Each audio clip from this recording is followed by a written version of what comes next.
I worked for the British Foreign Office. I became a British ambassador. I was a British diplomat for 20 years. I was always very patriotic to be British. I was very, very proud. I remember when I first became a British ambassador and first went out in my own flag car with Union Jack flying on the front as the ambassador, you know, I had a lump in my throat. It was a proud moment for me. It was only 6 months after that I discovered that in the country where I was ambassador, we and the Americans were shipping people in order for them to be tortured. And some of them were tortured to death.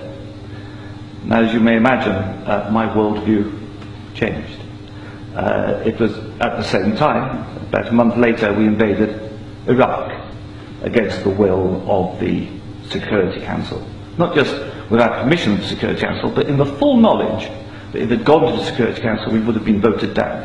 And I, as a British diplomat, saw all the internal memos that went through that decision.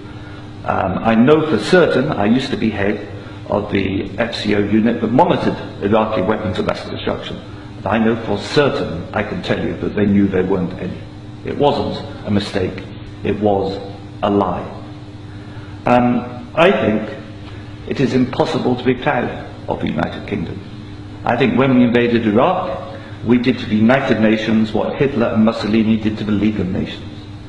And I think what we've done since, where the truth is often much hidden, in the bombing, if you look at Libya, disaster now, we bombed it, we killed 15,000 people when NATO bombed Sirte, something they never told you on the BBC.